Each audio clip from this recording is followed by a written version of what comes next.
My name is Robert Malillo. I'm a building inspector and I own a plumbing company. What is polycystic kidney disease? Polycystic kidney disease is when there's cysts that grow on your kidneys and they continue to grow throughout your life, and they're pretty painful. It's hereditary. My grandfather had it, my mother had it, my brother has it. Well, some of the symptoms are a lot of pain throughout your life. You get tired a lot. They're continuing to grow, so they tend to push my organs forward and compresses my belly and my diaphragm. So sometimes when I'm exercising or doing something, it's hard to breathe. I was started off when I was probably about 9, 10 years old, when I remember my mother having it. She went on dialysis for probably about 6 to 8 years, if I remember right. My father had gotten trained as a nurse, and we did the dialysis at our house, upstairs in the bedroom. My mother used to go on dialysis at least 4 days a week out of a 7-day week. My father used to take care of her doing that. Dialysis is a machine that has an artificial kidney on it, or a filter, because that's what a kidney is, a filter for you. And the blood goes, you get connected to the machine from your arm, and they connect two tubes, one on an artery and I believe one on a vein. And the machine pulls the blood out of you, filters it, and puts it back inside of you. And it takes roughly about 6 to 7 hours to do. Kidneys filter out all the bad stuff. If you don't filter out the bad stuff, where does it go? It stays within your body, and it starts to become toxic on your body. It was not fun watching. As a young kid, it's hard watching your mother sit on a machine connected to it and her blood pumping through this machine, and basically most of the time she slept through it. It's very hard and taxing on the body. I think because it was so taxing on the body, my father and her had decided at one point to go on the list to get a kidney. I remember getting called down to the hospital about roughly 3 or 4 times, saying that there was a kidney there for her. And by the time we got down and she did the test, it wasn't an exact match. So we ended up leaving until the fourth time that she did find an exact match when we went down to the hospital. She got the kidney from a young girl. I think she was under 10. She was at a dirt track race for race cars, and one of the cars had crashed and a tire had flew off the car and went into the grandstand and killed the little girl.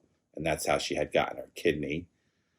I know it was a happy day but sad day at the same time, knowing later how she had gotten her kidney.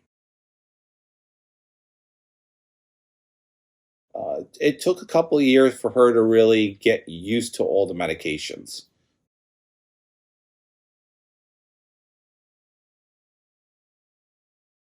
I remember, and she she had a rough time, if I remember right. Out that I had kidney issues was when I was about 20 years old. I was at a party one night and I drank too much, and the next day I woke up and I was in a lot of pain. And when I went to the doctor to find out, because that pain lasted a couple of days, that's when I found out I had polycystic kidney disease. I was not happy about it. Um, Knowing what my mother went through, I knew it was going to be a long road ahead of me. Not everybody does dialysis, and not everybody needs a kidney transplant. You can be at a certain point with polycystic kidney disease that you don't need that. Basically, it's only if you progress to the point that your blood work gets bad enough that you need dialysis. So there's people that go through in their life without having to go dialysis, to do dialysis. So I was kind of hoping that I could be one of those people that I would never need dialysis. When things started to get really bad, when I really started to have problems working, and it wasn't, my days were getting harder and harder at work. There's basically two options. You go on dialysis or you get a transplant. That was not an option for me.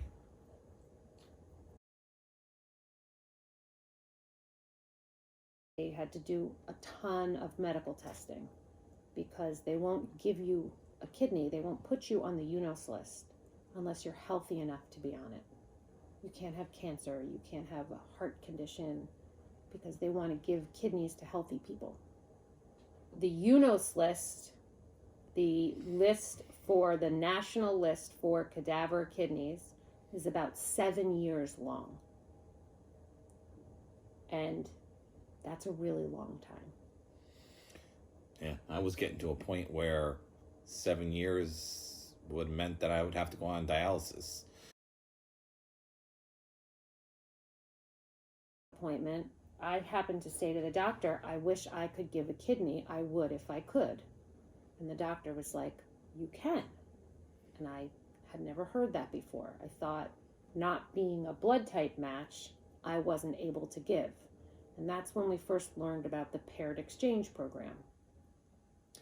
The paired exchange is a sort of a lesser known program where if you have a loved one who's willing to donate a kidney but they're not the same blood type, you go into this database as a pair, and there's an algorithm that they run all of the different pairs and see if you match one of the pairs. In other words, I would give to someone and they would give to Dad. And we went into the paired exchange, and they told us that it would take about 3 to 6 months to find a pair, which compared to 7 years is awesome. And there's benefits to getting a live kidney versus a cadaver kidney. You can schedule it, you know when it's happening. The kidney is not out of the body quite as long, so they tend to last longer time. So I think it went from 70% to like 90% effective by getting a live kidney. Yeah, there's a lot of benefits to it. So we were on a list for about 6 months and we heard nothing. And well, hearing about the paired exchange program was like incredible. It was like, oh my gosh, this is actually within our control. It felt like it wasn't. It felt like we were at, someone else's mercy. Yeah. Yeah. Yeah. We were relying on somebody else to. There was nothing I could do, which stinks. And then all of a sudden you hear you can, and I'm healthy, and I mean it was a no-brainer for me. You don't actually need 2 kidneys. You only need 1, so it was a no-brainer. But then over the 6 months of not hearing anything, it was like, we got discouraged again.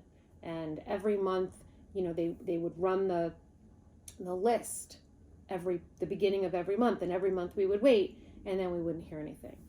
And then when we heard about other programs and the fact that bigger hospitals participate in more lists, and bigger hospitals often have their own patients that can do exchanges, there was hope again. We got connected with a different hospital that has the largest paired exchange program in the country. August 29th. 2018. It was a Wednesday. Yeah, right. It was a Wednesday. We had to be at the hospital at 5 o'clock in the morning, not Wednesday morning. So the way they do it is actually really cool. They don't want you to know who your exchange is. In the United States, it's illegal to, you have to give of your own, volunteer, free will. And no one can pay you, and you can't get anything in exchange, and no one can guilt you into it. So you're not supposed to know the people that you're giving a kidney to. So they had us on one side of the prep area, and then they had the other couple on the other side. You woke up completely euphoric. Yeah, I woke up feeling the best I felt in years. You were like, Because immediately you got a working kidney. So at that point, it's now my system is starting to flush, and it's all the toxins are leaving my body. And I remember the biggest thing I remember is waking up and going, wow, do I feel a million times better. It was And an amazing feeling. So happy and so euphoric. And funny because I knew, like, you know, from the moment that I heard that you had kidney disease, that if I could do something to help you, I would have. We just never thought that it was possible. No.